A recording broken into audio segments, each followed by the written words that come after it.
Welcome to Chibi Tales, reminding you to always stay vigilant. Today we've got some chilling true stories about awful people from r/LetsNotMeet. Let's get into them. Our first story comes from user Peaky Lou, which is a story that looks like it's straight out of a badly made 80s slasher film. So, back in early December, I had ventured out to do a bit of late night shopping. I'm a 31-year-old stay-at-home mother of two young children. So once my husband gets home from work, I like to take some time to myself and go shopping, take a drive, or run errands kid-free. It was around 8:30 p.m. when I arrived at the Target that I frequent.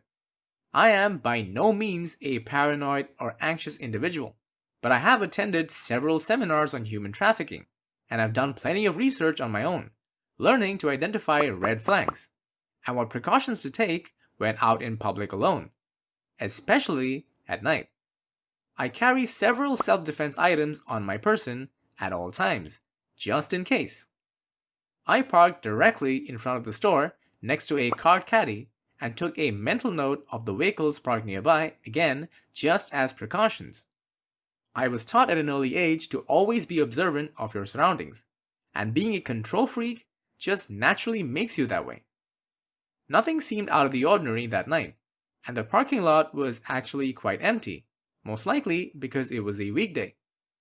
As I entered the store, I began browsing like usual, following the natural flow of the store departments.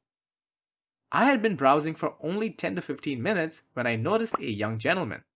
He was tall, skinny, and dressed in a dirty, gray two-piece sweatsuit and brown work boots.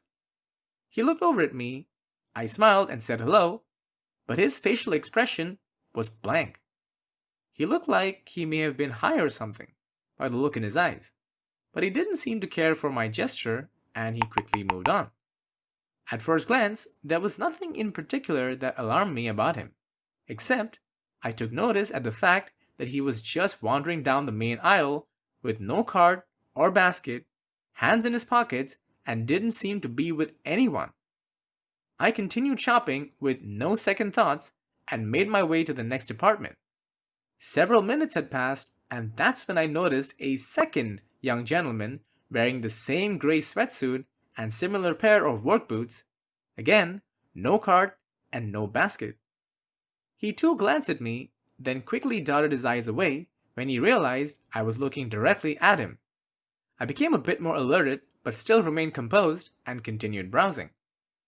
Another 15 minutes or so passed, and that's when a third older man caught my attention. And you guessed it, same gray sweatsuit and work boots, with no cart, no basket, just his hands in his pockets. I assumed they were in some sort of work uniform. Maybe construction workers? But why weren't they walking around together? And why didn't they have any items to purchase? At this point, it was difficult to focus on browsing, and I had a bad feeling about these three men, and it became clear that something was a bit off. Over the next 20 minutes or so, I felt as if I was being monitored by the three of them, as if they were all communicating my whereabouts, as I continued to make my way through the store, because each department I entered, it didn't take long for me to notice one of the three men pass by whatever side aisle I happened to be in, making their presence known to me. I stayed completely vigilant while trying not to panic or allow my suspicions to overwhelm me. Something about their presence felt very heavy and dark, so I decided to test their intentions to prove I wasn't overthinking the situation and my bad gut feeling was valid. With every aisle I popped into, it was just a few minutes later that one of them would make an appearance, staring me down as they passed by. It felt as if I was being surrounded like a wild animal, hunted even. They were no longer trying to be conspicuous, which was the scariest part of it all. And everything instinctual was screaming at me to get out of there. I gripped my card tightly and figured if they got too close, I could use the card to push them away, or at least create some distance between us.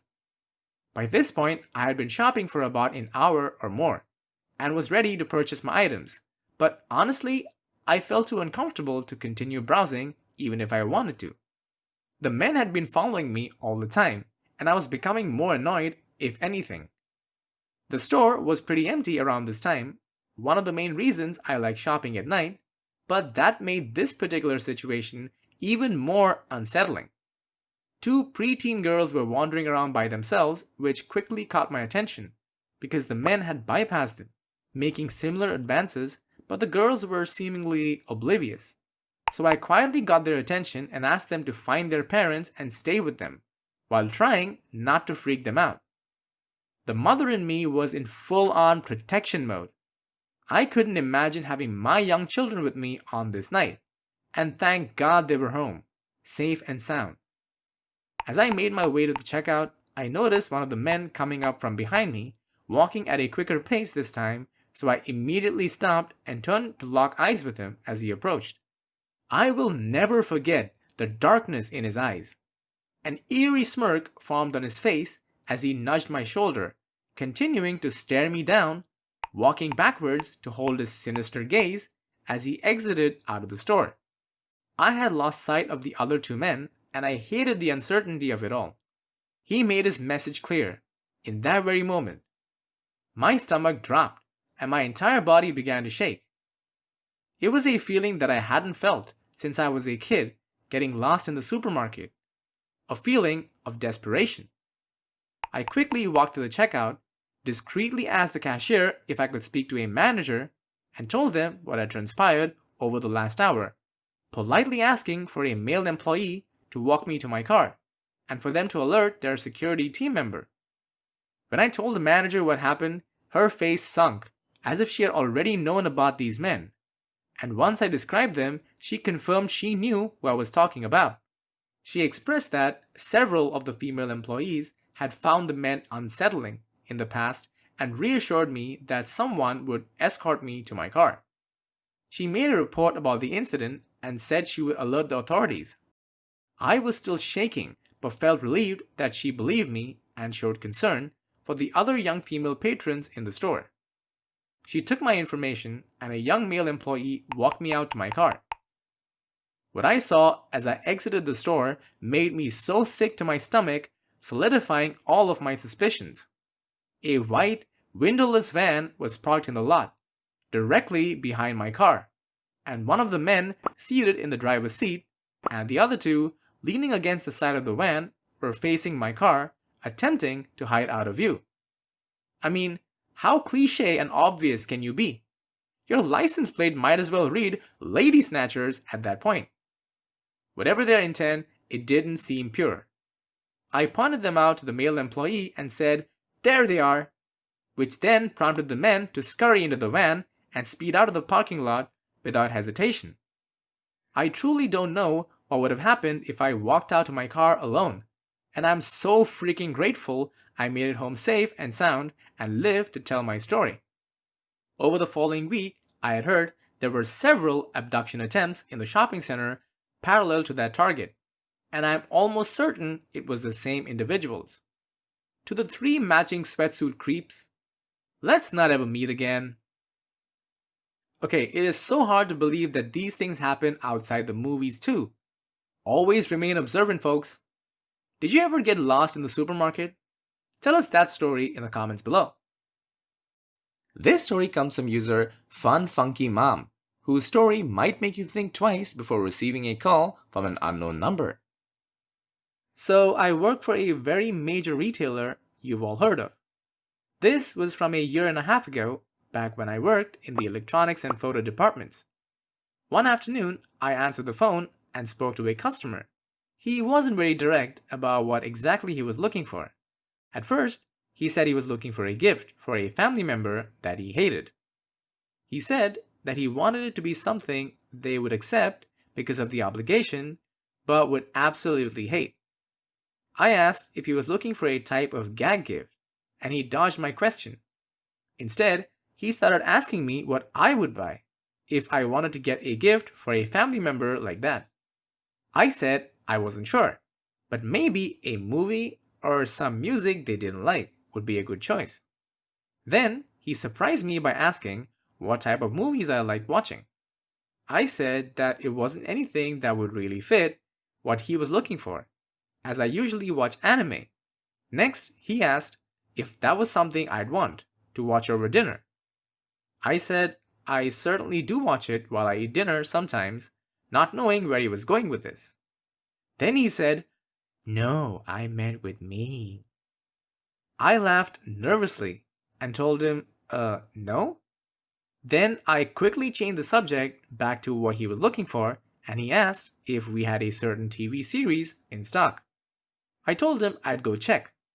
By this point, I was feeling pretty uncomfortable, but I wanted to keep up my customer service and not disappoint the customer by being rude. So I found what he was looking for and then told him the price and how many copies were in stock. After this, he asked me some other questions about myself, and I told him that perhaps I wasn't the best person to help him. So I handed the phone off to a male coworker. I walked away from the desk at that point and made my way back to the photo department where I felt safer as I wasn't in the direct view of customers who were walking around. I took a moment to collect myself before I left. This next part is of my coworker's interaction with the customer on the phone.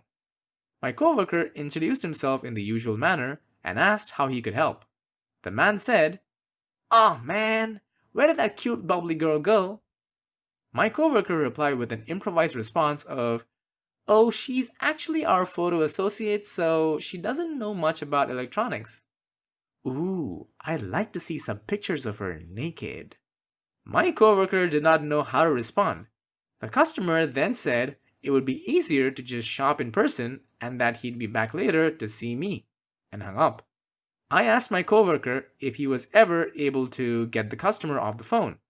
He told me about what the customer said, and I felt sick. I was also so terrified of coming into contact with this customer, so I went to management and reported the issue.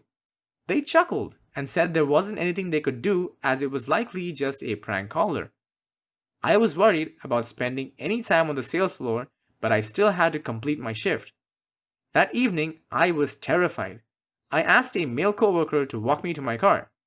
He obliged, and we saw no trace of the creepy guy anywhere, and I never heard from him ever since then.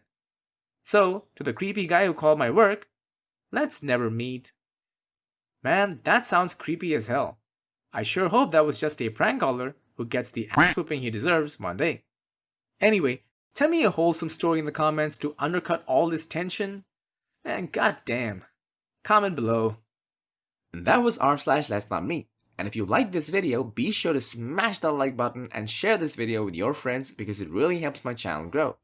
And if you'd like to see more Let's Not Meet stories brought to life, subscribe to my channel and hit the bell icon so you don't miss my next video. I'm not gonna lie folks, if I was in any of these situations, I'd let my curiosity get the better of me and do something really stupid. I'd probably get killed, or worse, end up being part of a death cult. But it would happen, for sure.